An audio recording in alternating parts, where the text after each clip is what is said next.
agbeyome kojo ye episcopo Philippe Fanuku Pojo Dassi de Djibé et l'ani amekeye opposition à l'opposition de la soye accord et peke memile ya do wetre ke mimi jaji ben keke we vo e vegwa gbea ye jani nkimile yobe premier tour ne élection présidentielle wa so wo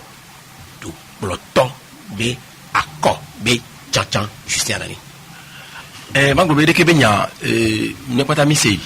ni n'en robla be d'Amérique pour mélanger rangs années levé et nous promis et moi c'est Bodro coup de comité de ko le retour le be chaque candidat unique de l'opposition de Kebenya Varoa recebe tito suboba opposition tu amé domi so coalition qu'elle est en tout souvent kaka va diame ko to le me ba kudu ameko ton le mon coalition tu amé ko et dès que on est Kebenya Vao et comme le 2 décibels les Togo Tobete Koti les 2017-2018 à dès que du quoi que Kebele dit 3 nibe opposition va mon oyi vovovoa qui on envoie avec Kakan et la jambe watch America baba gobe ni so brada gbeya kele ni 31 ans et au de amega gbe ko yo ben koto committee a kudu amoko leme kudu monseigneur ya et yo annoncer be ni yobe candidat unique et a dana nyanya beni e jua semesi que jua se voir a me poto ko o do susu alo gbobe o le akoda pere de ko khore ke binyaro e america vedo ko mingogo a mondila o commentaire sur et ana mon ko kuma glosser de kabe les ni so fida kudo so memeda vaya France tu as un togo de bouton au bogane lomé que yo pe parti politique ba mo kekem on se met le roi mais ni so agbo me ko juba me tonton chaba amedo on po boboa o le pebe o boya trop do fombuya coalition bo boya trop do kea France tu as un togo de bouton be a o munya kele on be dès que nous les lois évidence alors nya o to kele bebe candidat subo candidat ko le so opposition mo suboa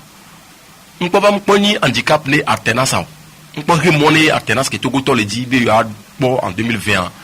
et ba ko en va fifiare akodape ko le yari non mais quel mo so le akodape lo est-ce que nous le TPA dès que nous inado le akodabe nyao e bombe o invité à moko no seni 2015 à Francis Pedro Amouzou amega chala amega dateo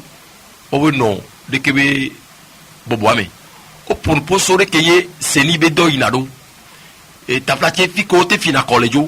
de ko do adaka govio le mondido dès que nous inado o de que nous gomme parti politique c'est nous miso professeur Olu auto signalo ko ni o nya vevere miso docteur François Kapati auto signalo mi amelo mi publier le mi be site que wo be gbe ya muni candidature ko suboa et le union et a mon dit tu avais le so prononcer be o ti agbe yo me ya be enyolo alo munyo a mon dit be ya so débat sur funo ni même balé réseaux sociaux dit alo le opinion amento chan amesi amele pok bon sotia ende ka kele be no be egbe ya agbo me kodwa o de to be tutukman si bebe parti be ba ya kodapi king bo wele afode de o me a monsieur apodwa le bombe et le ni candidat unique fifi asenya kado o to ne en donner information mina butambe so e nu kebe de yanti parce que et amedo ogbon le nu gome ke akode ke ba kwa chaka le bombe ne be français o gba ya do na yo wa yo malon nketi o le ko o le bombe schéma kele no tapia dia schéma le no sibede ke benole RD Congo de ne et au sort Félix Tshisekedi soba alors que matin Fayulu ina meke mekmemele si les la muka kodoa ko towa e ina meke yo so et du quoi va d'accord on va Tshisekedi va tout le donc finalement elle va laisser France et yo va sortir Tshisekedi sur dans les cabinets l'année donc comme et fonction la 5 a que les propos chochi catholique to be ha et ko nyon so mo ko na be observateur amoko la version ko bi po ale ki akwa de idole et douamea et à contact on va donner du coin kudo duta nibe Martin Fayulu eyeduji ifia oba so Tshisekedi soba ifia enyaimbe mila gbebe Tshisekedi mudujo Fayulu Martin Ludi adri wala nani Kabila la batwa profiter to wela wana inkea allo membe abe ke Kabila ya nejo ne enya cleva nanya bano Fayulu kudo Félix Tshisekedi asi les gars pour que mais là et permaton bien moi amolo analyse abe les agbo me kojo be chacha o le pebe eno système en mekpo allo eno RPT mekpo ameka Gérard Messare mi gbadon ku directeur général de INAS Souracom plusieurs fois ministre directeur général n'est pas au trône de Lomé et ni j'ai comment président de l'Assemblée premier ministre. Ce qui veut dire que les capopro maintenant il y a demandé de faire et ni agbo me kojo. Donc la dame de deoku analyse ka molo me lo gbobe ne ba gbo me kojo so ba ye beba doli du pour la fois yasibe ke ga keme egbe to cha France to cha on les diviser ne américain fois yasibe ba zikpe non les 4e mandat parce que on to cha me no pour amelo no pour amelo no contrat. Donc dès que be nous a compte à subo et souhaiti conseil là de moi mia totine mia do ka me kudo karbe boboko so conseil national la mia watroba agbo me kojo biaji wa ahito kondomi dogwe allô oui allô mi dogbero ni sobedo mi bio pebe jogwe nyola mi ami bio du propre yaka yana sesere ano doa mi ho na mi ocha mi nyabe amenkuta de kamini le karbe du mi abrahame e sokeva ya mi obobode ye mi de nyadodo go nkewe mi la tensele e dodo alo susu ye ke mi de to le karbe du mi abrahame itakena do jodiata sokeva nyawa yo bobokare le nyabe siège à l'Elomé que bobogame a cardio ku le kase karakakaba kodolumea bobomeleme o délégation ba la région ba que les boboasieni a coqué ou ya da présidentielle ba quoi et même po et bien lita panti mais et si avait car de haboboane so amede tumenone da kone alu ne car ngaso candidat et Niawaza ameziwa militaire qui soit et nous ni de quoi il veut pouvait aquamea ni ako il que va quoi et de wa ingraou de to que ni ovaisa et amezio de degré et la nove cargaso amede tomene matakone olu et nous veut récupérer de tous les et sauver boboame oui, ma attention père. Il dit fini ou fini de oléa qui car viole ou dans les jamais. Il va prouver même matin il ne va pas. Nous y avons mis un processus là. Et on va mitona mia toko ele. Et ne veut structure mais veut so son avaya. On doit l'entendre et na toko lewa. On va pas comme les fini de nous on a on.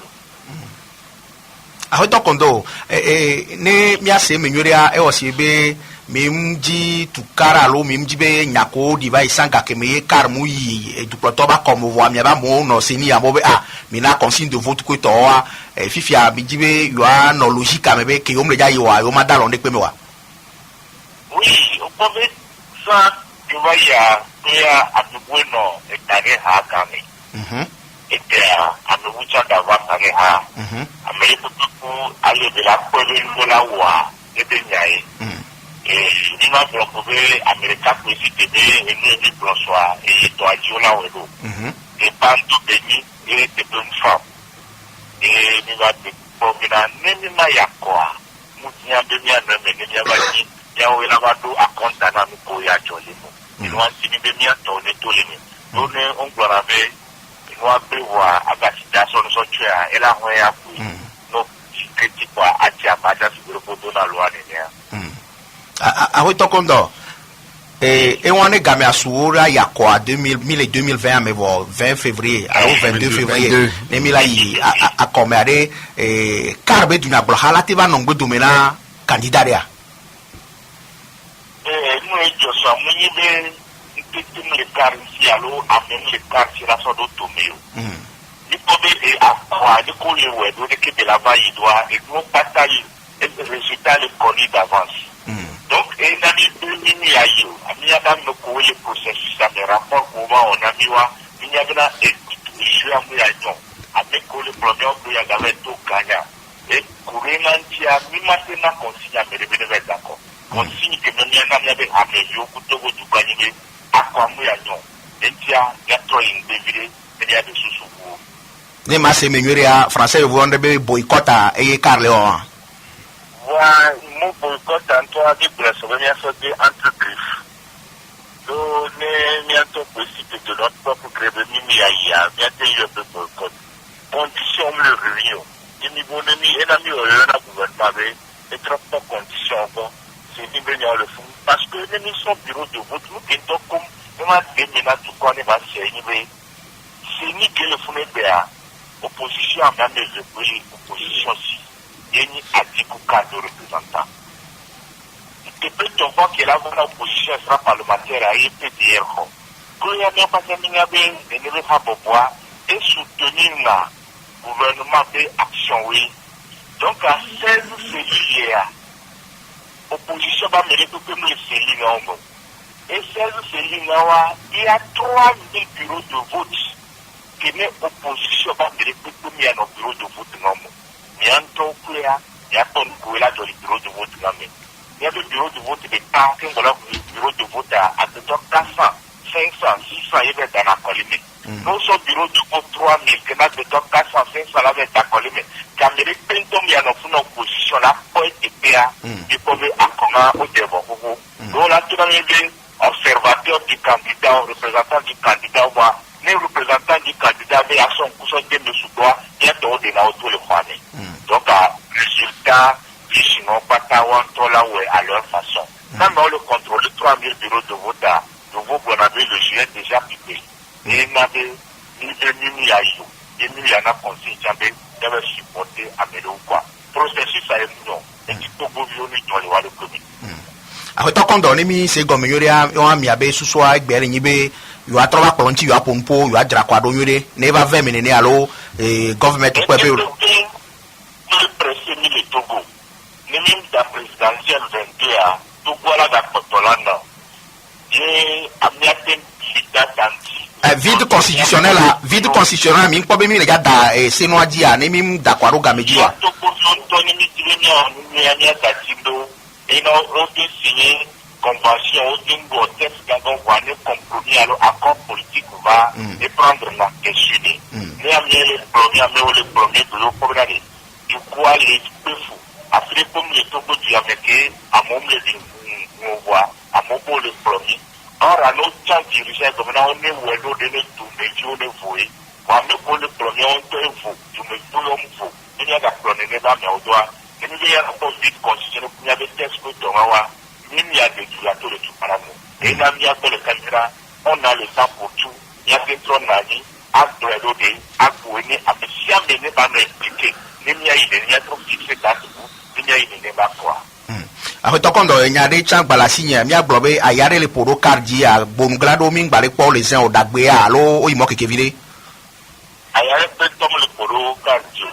et soit, il qui va, il y a probé à Messia, mais son belé, et quoi, mais. Et à mes chers blancs, il y a des gens qui ont bien bokara, mimo na vote kabakabo. Consensus propos serré, il y a pour les 4 messages à M. Gomene Mouvé, et il y a une moneta et une décision pour qu'il prenne le soir. Donc, à M. Messobesso, et il y a une chose, c'est quand il y a un délégation de Dodova. À M. Messobea, l'omi, pas physiquement, M. Messobea, à dormir à Nyari Kabenia. La démocratie a des négociés, la suicidité, le vieux de la suicidité, voire les propos, c'est à bientôt une majorité à adopter à autant de la boue de ne ramener là où il n'est pas noir. Parce que nous, on a des cas qui sont là dans l'eau, intérêt personnel et bien son produit. Il me dit bien ouais il y a dit à la fin. Donc le propos c'est à bien tout quoi à me chercher dans la vie la casse-qui. Awita kondo mi dakwe mi bio pebe jogbu na karbe azipe me no to senyato yaovi agbo maji.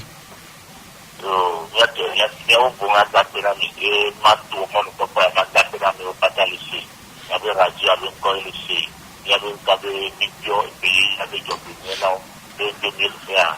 Nous n'avons pas de et pas dans les données de produits encore vous. Mais il y a pas de téléchargement de l'eau. Après na mi ro kwasira ni jeji na mi. Yo, on a des grands temps. Et donc, c'est bien carbe avec pipi. Il y a encore des demi sokudo gododo que non loi mais son. Et du n'ablo car il n'y a pas besoin de welebe kemilia carbe yimli so avec pipi so do tomé. Et du porto chochan mais akolo. Et moi, nous commis mi dogo soa et mi be dogo soa lo ko gbora mi so avec résumé ya mega quand on tade wa et surtout voler nya wa mo sebe mi gba jo nya do gombe se ki be raconte mi ko do pressa et on a mis il y a trop une bonne domaine une qui éducation via cadre b sur le coup c'est parce que du me vieux monde et du politique ben ya onti o et quoi mon le chakano que ton business va ko do politique et y a rien bien du me vieux wa se gombe qui dit politique avec ko sona du nya blombe nya on so tu na mento ko so na du ina ko abi la o de kebe doa et bien bien le père ma tombe ne ba be mebe dès que nous le ya il va tirer mebe et du pour la fois d'assis ba mo de ko gbo re do ko gba we ne père ma tombe do me ari réaction que là no carton si o ko se be ne mi va car ben nyandi c'est ko lo bien bien et ça réflexion ba le me et sonya le bombe abc ya ovi ya ko bo ne kenyi politicien grand les cas et on a compte à souvent et soit les coups on les cas mis les cancer les trucs et nous que be coup politique à mettre à boibo et il vient de jouer un grand coup politique bien sûr au conseil à mon ami que mi le bien via mekebe ya be ni allusion be ni à Jeff Leo Jacques ici et Jacques ici be position et tout voler je ici sous la be position avec ça mais il y a soit que nous nous le ramener mi côté puis bah pas que je dis que mega kondo blanc et il y avait nous que les par exemple là les majorités veulent lui dire il ramé soit là no hamelo allo banu banu hamu soit quand c'est bon c'est on comme bah analyse que y a envoyé et nous qu'on a be mort politique et nous que dit mort politique non seulement on t'a l'idée de quoi et ratakuna dès que azolale ido ya ku conjurer be composition te nyalenti dès que c'est ni ko be démembrement be nyawa nyalenti 3000 bureaux de vote opposition Mindana Nyo. Et nous qui les conseils que il y a raconte que vous avez Benodou et bien Francis Togoto de bouton et bien les bons années au nom des déclarations et tout solo que ce coup parti politique comme déclaration PPP qu'il y a une revendication pour être portée dans les jours à venir c'est dès qu'un compte de le blâmer il leur oppose ou leur réforme oui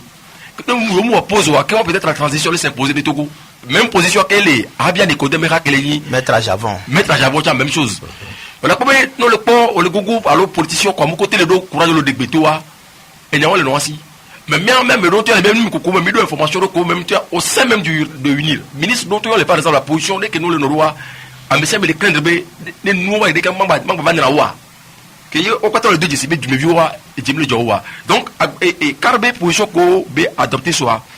n'ayez ben nous il est passage en France avec marché à parti politique ko le dos à convenu mais on la cause des cas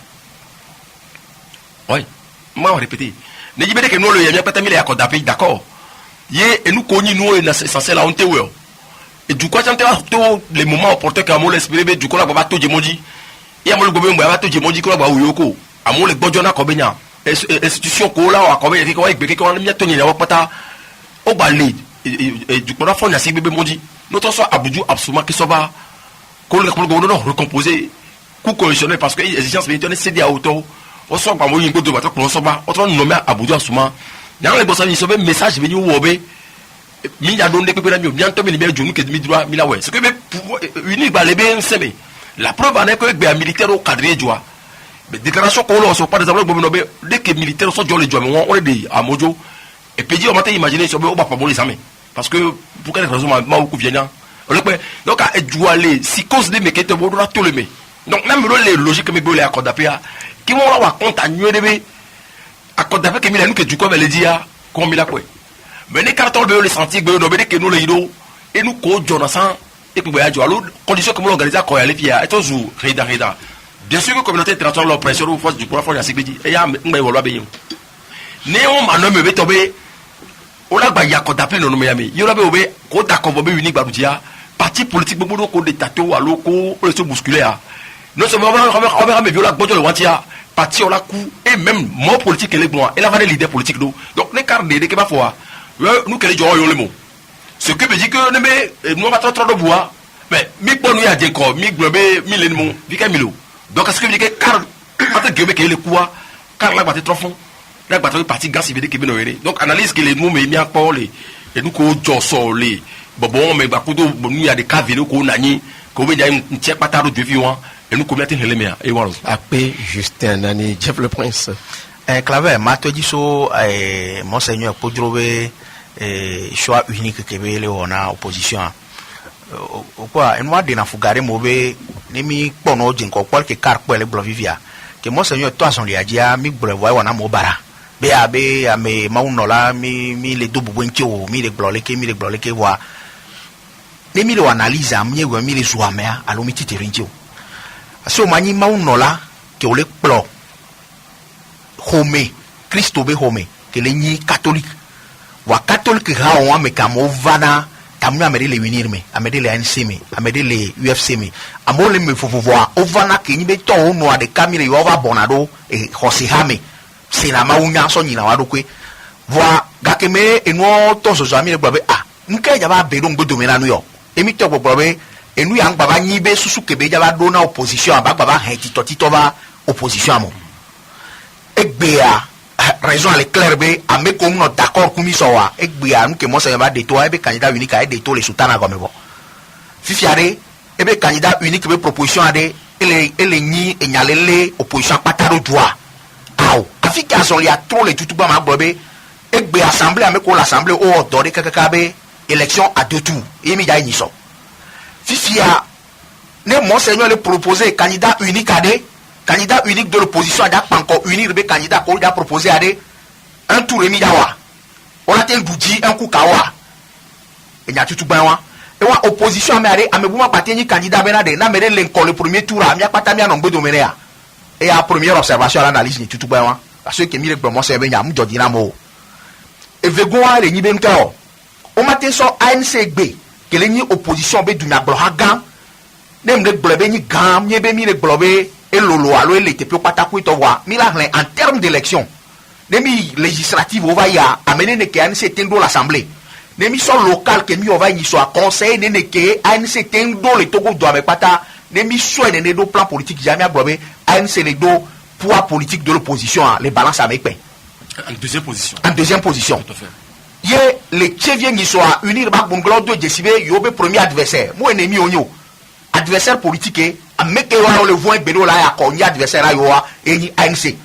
donc diagnostic a ele clair be ANC do pepe be if ya ANC be poids que lesi so kudo conseiller municipaux ko lesi le deni badi o mairie la filo kekem yemia so amega gbeome be conseiller municipaux ne kebe po kudo mairie ne kebe te ho yo la ba globe ameke po une ba no gbedo me na ameke nko mi RDC mi na exemple do vivien donc demi son noa nenia et aussi avec 2 poids 2 mesures que monseigneur Fanoko toi son dia que toi mogogoa mi le seigneur que leader d'opposition le bravo a mom le d'accord na ne be démarche yenya to di free be candidat unique be ya proposé a yonya meke finalement 31 e va de no to la wa go be ameke le proposé a egbiare agbo me ratin au poids et nous ko jole togo va keke wade ne agbe me partager pouvoir ku RPT va y aller et on les responsables nandewa on est directeur du port premier ministre président de l'assemblée directeur société générale ye ko no assemblée ayo na o supprimer amobe et noa et nous ya ko na so na retraite gakembe na nya o supprimer no egbe amo ke va le proposer are e dila dotogo vio ba me won la trobani et du protona yo donc ne mi les gens liawa ba de kuku na make we so politique alo do abi obe on le jagba wa no son kubi no pon anyo lebe no gboleare ba te yin nu ke amesia me la tin pobe aw OK le kebele ya yo vosa fi fina opposition ade nyasi gbebe homea eye mi le dzi la de jolo mi le dzi la alternance parce que no kpɔ position atsabe division comme on le gbe kekeke wa no le siame obe nyasi gbe le kplɔ ye etɔ kplɔ mi viva le kplɔ mi etsi kɔ na mi eto vo na alternance donc langage ale nɔ ve gbe le population gbɔ edzɔdzi na be ka le gblɔ be yawɔ éducation politique dumeviwo ɖo la nya nu ke tɔ politique a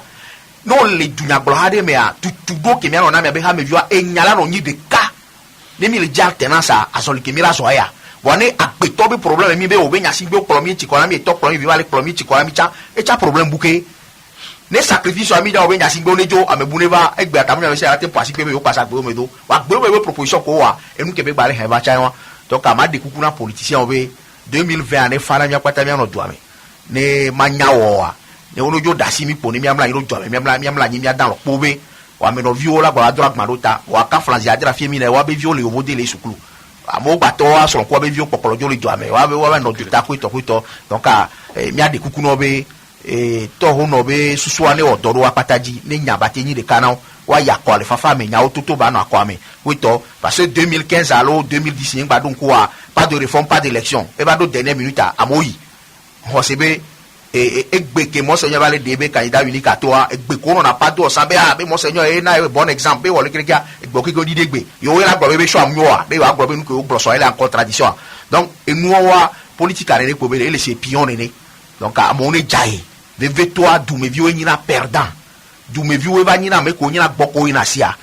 e wa garde call wa si sécurité la bodino mia wa me no vieux amerique le mia si one wedo debe inti fafa ya ba no e do amelo ne ma so wenu ale mitire kamera ke mi le glo seni benya alo Justin o allusion na seni benya vivia ka ke me dialogue benya o na nyi kwito wa e va do gare me a o hunu kaka be wa ho parité le enu ya le ko gbona ma seni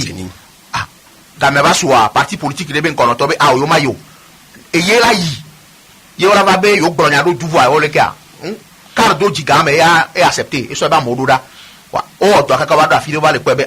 enu ke gbe yo to na election 2020 nda do yo jo o le don gbe do mi wa mle po be ne gakeme o va ho nu abe parité anu ke yade parce que exemple que kale ne gbe be 3000 bureaux de vote alo ame o debe d'accord yo tin do nombre là ho bureau de vote pata pedo la tin do yo observateur wa opposition do ame subone ne a opposition do gare ne a ne do ke no du gan me yo ba mo le sini ari parti o okay o ya hofi ari ma don aji so wa obo côté sini a etile ne gbe sécurité be nya mi le globe po vile to so ja gbadagba mo le tipu wa ka flash adren e won ya o cho no abedo ni mi adumi vi o cha mi bale ya mi o cha mi ba yi ne mi po wa kakaruji ba na yin be mi po po vile to kewe e da na ni ti fafa ba no do ame parce que so kaka da ke mo le glo ji aji so be nya o be no le joa consider que mi dupe ni so bo kloa Burkina Faso a o pa je enwa mi ndeji la file yesu klu vi o ko bale ya ame 14 ba gbe chi mezirika o ba me 9 le blessé ame ne ya o le kukudo agbedomi donc ifiobe eduko mi do lipoku ye no le jolly du o me a la autorité ou les renforcer sécurité bon bani be renforcement de sécurité wa ame ko le terrain adia wa be to panko du mevio amo ato zame kwa ya bio mari alonde wa kwa mi ade pora moja alo mi abio gabo kwa ade pora moja de mi be mi a sécurité so panko ame ko da ba gbanto na mi ade mi ajagba mi awe asira si me ku du mevio be ne nyade le jo alonde le jo la fila ne du mevio wa tin do courage ne wa blono lo ape ne Jeff le prince Gérard Wilson le be enume de me alo be be considérer be sudodia egble be esokiva ya ye ho apeto agome kojo le télévision ye le be nu popo mea egble be agbeton wona nuevo agbeton do be apanywe akpabada ne gapopo ke me ye ni dume me gale ye no dutal en doata ye produit comme vieux il wa godjeje bende damedea alo du comme vieux wa oniswe soke ga me pomi se la yan et bien soke c'est sorti de sa bouche bonus iba gokeja soke iba question oh enya ke be gbon wa egbon si gbare ka me si ame gbon ni ya gbata mi gbon le pe abe bobo nu si be togo bi ni wa enua abike la mobe la me a ele la me na we ne o soke a enu nyore beyin do e ba do ran ejube gare me a ejumevio nto la pe bo be amele funua ne wonde ne chon tamnyo hi ala bio we fen ne amoglo na gare mo wa evacuation kengbe matroba kengbe olano yejia ya to don kuvie jire mi ame to jino to mi odomon popo la tempo ka yomi le 99 67 21 26 dit nous les camions les permis 99 67 21 26 ne pe bedele et ce sont les wasia wasoro da dukwaro nyama gbonzeli kabe enuke mi le gbon le politique be nyama munya mesia me ke oji aera o politico amedoro politique amedoro akonta so politique nti do agbeume be nya ke be gbon eche won wa edoke be o le politique me le Togo a ejesi ya de ma ejesi machine kele rpt me awumia pata tamunyo nya ejesi wunya nya dara parika nya ga gbon be na aleke Togo zonzon do kakaba do afidia ne agbeume ngba si so kwa medo chon wa ezonzon yakudo etwa et va que son l'ETP wa fiko le pepe on a bien vu les cadeaux ka bien ouais allô mi font nyelo ni sobedo ni sofo ha nyale le biasi nya pata mi ouais ni bi ala mi o chalo yo ya que la señale ya mi fo mi ato si parco kodo el no be a koyo me wa ele no ti po primene el no be wa lo ya de passer fu ya do me vale que do lumba bebe o que no o mi no vio el proyecto e be si ahora me han samo da con eso es decir donde buwa venyo o tika ponyo bato fo akweda miro considérer ne jeji nyam gbale apenye ji mi le gbon emokeye le Togo afifi ne président fo ngba yakoda pe o amedo be yo lai yo sugbo gbagban sigbali lo ne wa chan emo amevele emo wala te ba kakabe emuke jo le koji bo abayin gbaje ja jo le Togo la pa nyo ekeji o amele pe le nyami le Togo ne mi anto mi Togo bi o ami pobobe enu ya kemile jawa ela he katample la fokuba ne juya me ke ba gbe na bibi ya pata mi ano kon ti mi atro manu ado soso mi na so eju la package o mi ate to le président for nya singbe do mi ato yin doa mi ato govi yo po yin doa mi agbon mi pata mi ato na yin do enu kele kon na mi anu aja ha fokuba le ke mi la we do vide constitutionnel ameko nya signala o si alo o ne do wan to yin if ya mi akpo esi amewe ameko we a do le a nyemba be ma waju fifia vite constitutionnel wa ola te gbobo vie constitutionnel ola accord politique ola na indo wa we Togo bi wa we do souveraineté eduke ho indépendance a edo souveraineté eye parti politique wa o hohuma ne wa pato na nya ola gbobo be mi atote accord ya gbo président fo ola no asipe aji bo mi ana nu ameba ko o yo be accord politique ola te we do enuke mi lo kaka ku to gbe a tamunyo ameko le asipe dia o mle kwebe ejumevio o mle nyanu alo no amoko na be nsebire kele wasisibe tamunyo soja ele amekele ju abe popolotea ena mero ona do sena ko ogun ebe nya amesha menye konta me bele obe wala so il nya wala si me to jino te wa allô d'accord oui allô docteur santé oui bonjour ni bio pebe jobo ni la milo mi bien ni o chalo ya jesi mi abenko DSK to ahebe beke DSK ha inawaji so ahebe mado museni bo adogbo na ji senator eme development ku analyse o jona dinanto entole se Oba me bio ke ya no to benina mi yo émission ne ba yin ko su le gba gba mi cha jona jona mi sene nto ko sida cha ko sida wa ne ba ayin ko lo ndo ngekare de jina mi ocha ape sena minya be mulo wa ku constitutionnel odwe aleke yo la dorwa e ya me si amele pogbo be ameke ba funu amle jojine ejumevi gbogbo to ameke la sipe je do nse lati do ameke jura jumevi wa se gomene ni debi gbajuro funu wa seni ko le gbon seni a ameko patabe yo le akoda pe a wa nto nya be yo wa mere pe mle funu bo ale si amenyi be odolado représentant le funu ne o gbani indépendant odo no observateur le funu yo pona nu ko le wa me gbo be afike mi apeto jaba no alo ameko jada kono mi abe ho wa be homa de pe to mo le funu wa mi nya le ko jo e mi ami gba emission bo be nya kankan oji kere wa si o be so le yi enu ya bo la délégué amorura e le bon voilà kemi jo le funu wa seli o wa mi gbagbo wa to fifia accord politique o la wa tutugban le mi abe ju ame kakala wo ele be ya ko APG ba ya mi pe bo la te onde anu mi wo voilà enu ko le Côte d'Ivoire ya Alphonse Djedje Madji kele ni PDC ibame enu ka gbo ibo ya ebe wo egbe pe akoko yo ja iwon o mi ato mi bango dome Diabaté madame Diabaté doli Ouattara gapopo wa me mle do amo onya rogbe gapopo me ko lo nu wa mo gbo be ameyo Alphonse Djedje Madji o plele do ame bo ebe nu kele gbre ya ye nya be chula mo si le do ame yo nya be enua ame gbo be akoya ya be gbagbo ngbate ya fi pipo do kentia ame ko yo na be geya o wi le ru gome be enyawo pataki ko na le fo ame ko wi o popo bo ame ko yo be ibe Ibrahim Koulibaly ya be egbalende gome la fide yo nya be chule sikudu amedo yo nya be tue Fosier et les 18 montagnes o yo na fun be man yo nya be chule wa chan si o bloquer fun bo be fifi ade akoke yo ja ile Abidjan fi gbagbo ngba o to te pomi yo ba tote yo onani edumevi onani o vice juridique yo gbo be gbagbo lanu agbe mi pa tabi lo fun ela no sipiaji o to le be lanu agbe enya me vogun o bo lanu agbe o lanu asipiaji o lo transition enya ko gbo mi le gbo do journal lo la signé ko to ne o be bon il va me le kame OK on da fa do jina allô bonjour ya pata mi ko ma ko gbe jibiri a ko gbe yi lo ya je si mi amen ko mi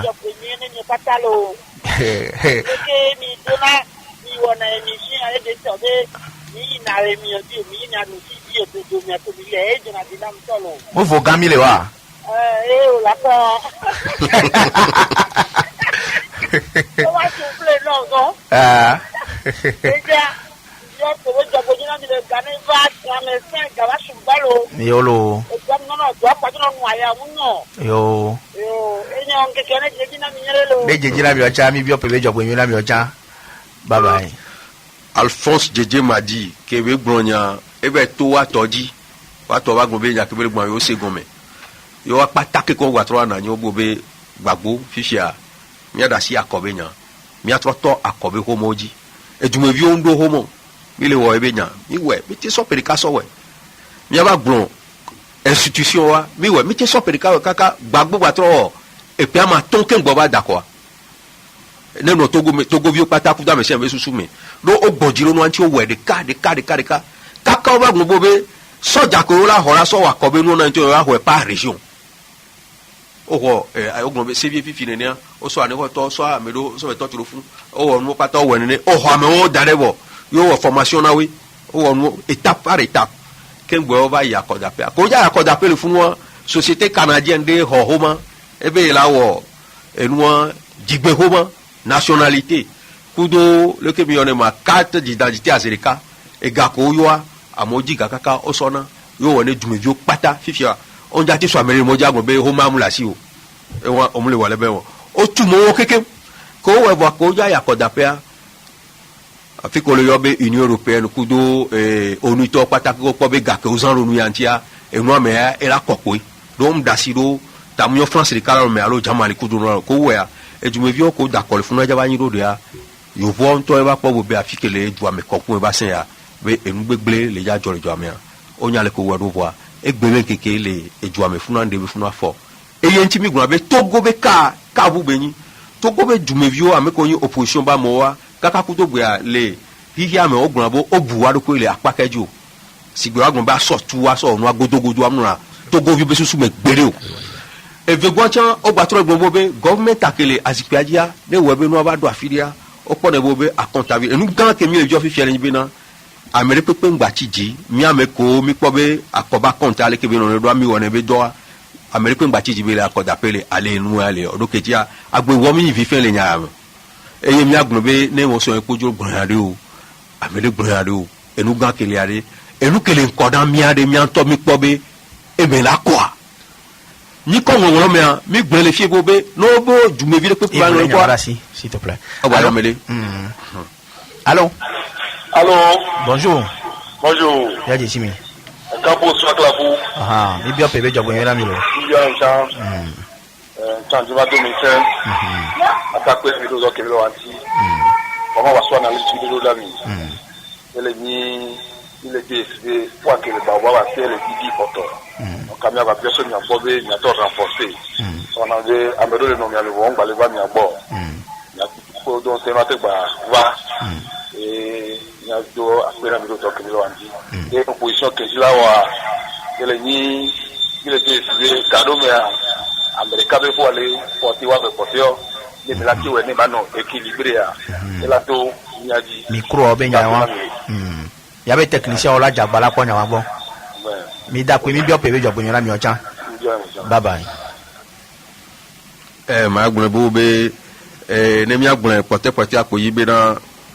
Togo vio pata ke fifia ne mi le di sami po bo be o tro gbo wa do pe me yo po be enya kele Togo amuni amebe nya benyo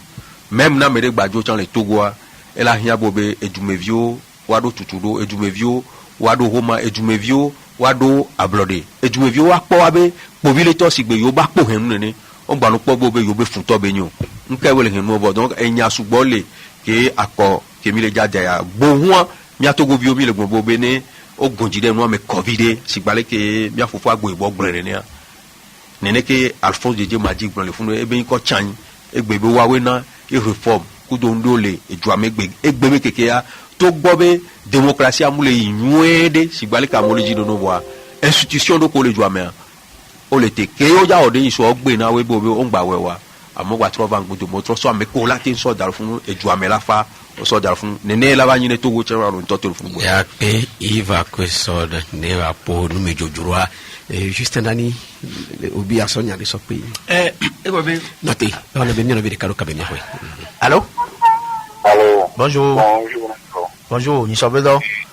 Ni so. Bonne Kayosu Boga. bonne heureuse année Ngare. Enu ko kekem le jo pe me eture la yin kwa politique di etana di so kwa yin shan na oke. Ne politique angbo mo pa no shan mo no. Matata yo ke ba le na nye bia justin ya wa na le ri o wo bai.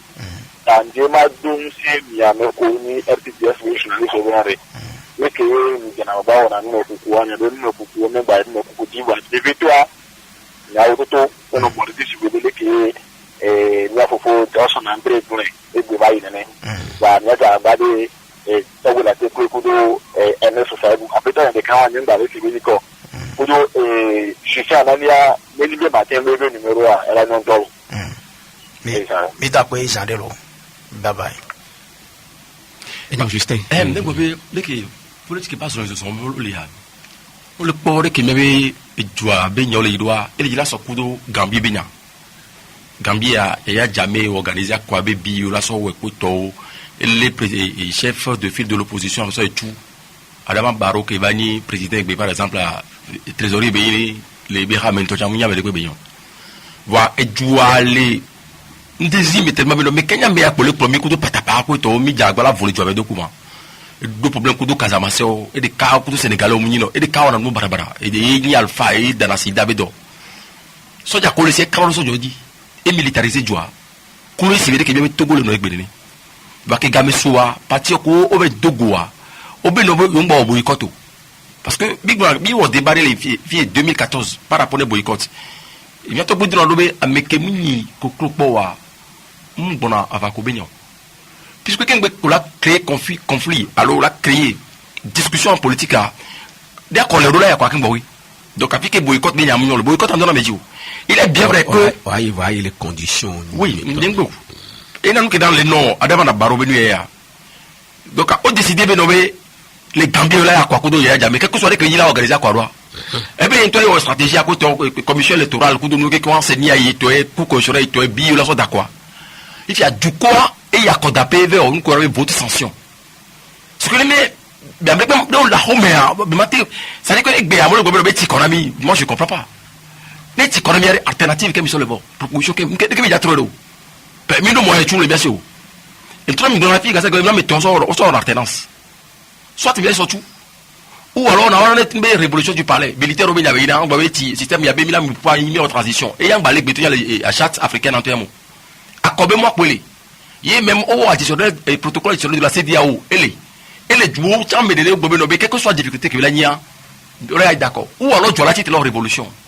et gars le démobiliser ce qui veut dire que révolution chez Mamleo mais n'est pas d'accord en bloc quelle que soit condition qu'on soit organisé c'est que Gambie ou Nénéa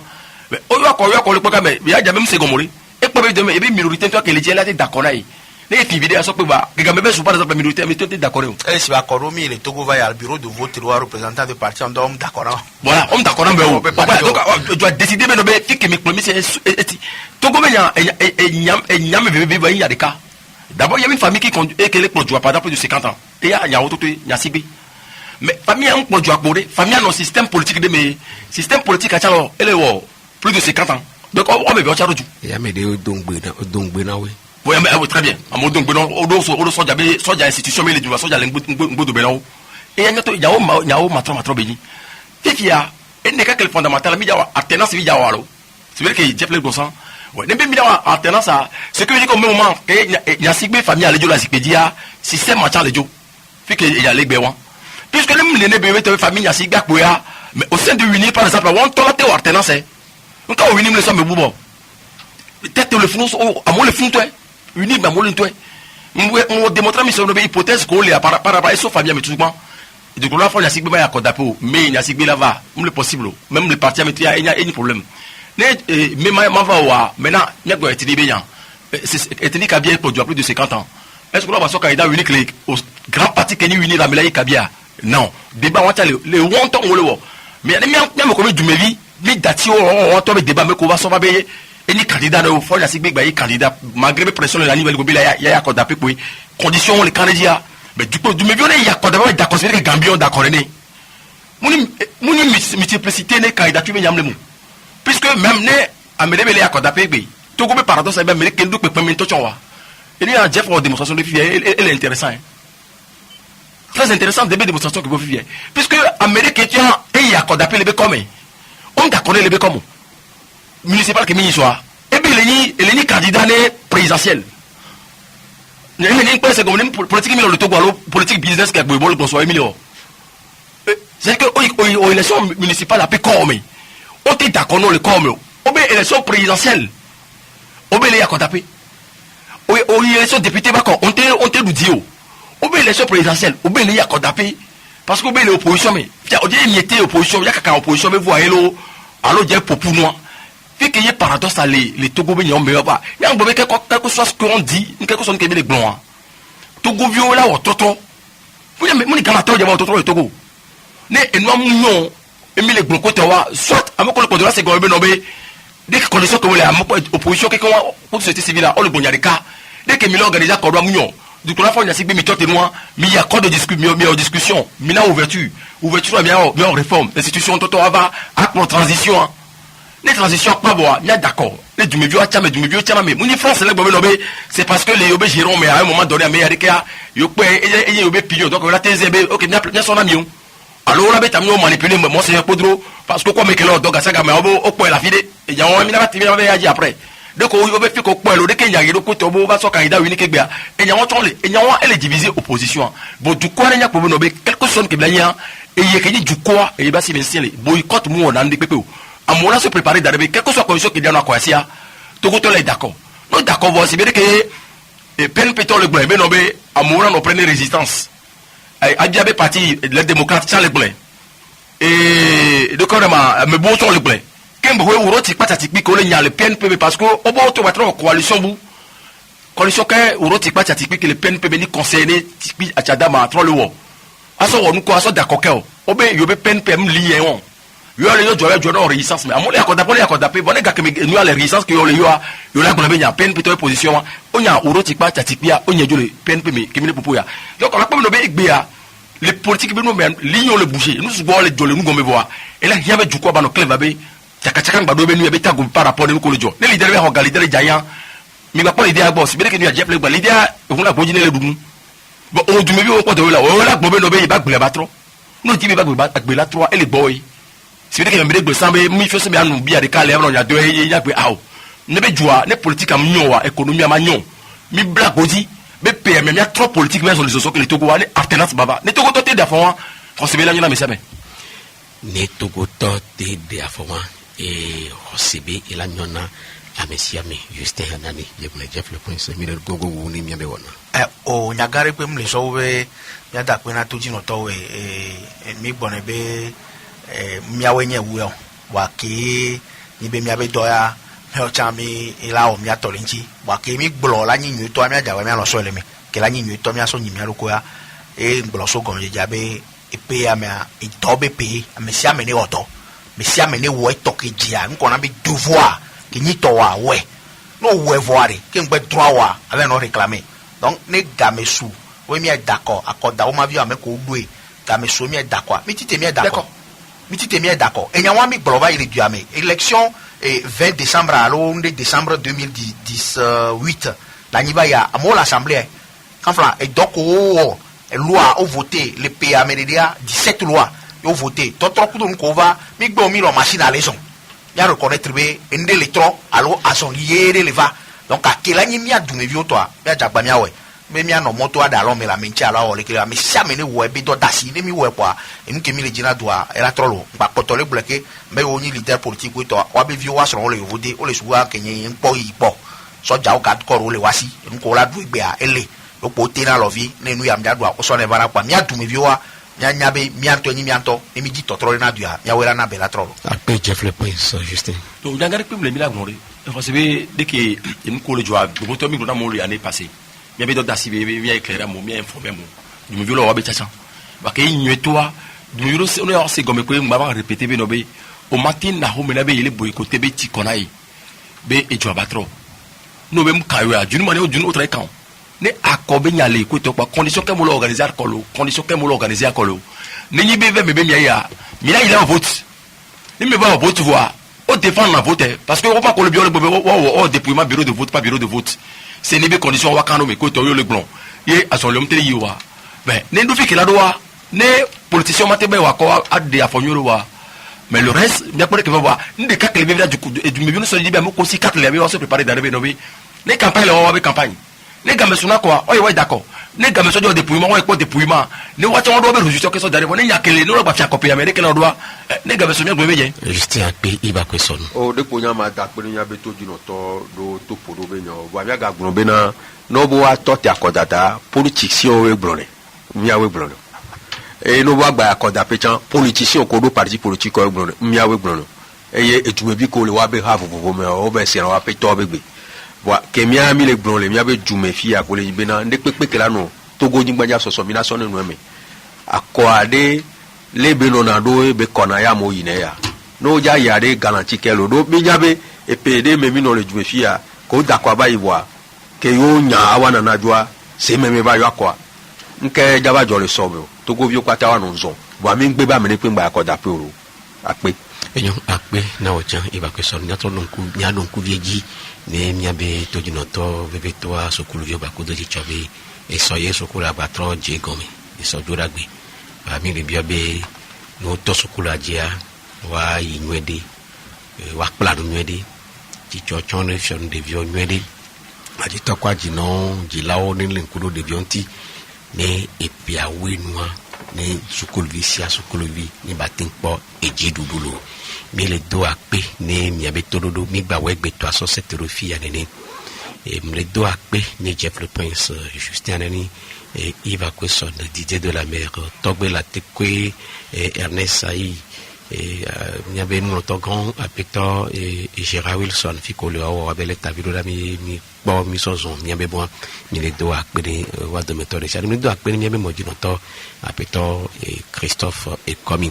akpene ide mi atoruto mi amoko pokayomi e bron nya de kaku venami le gbebe wona mi do akpene wa pata keke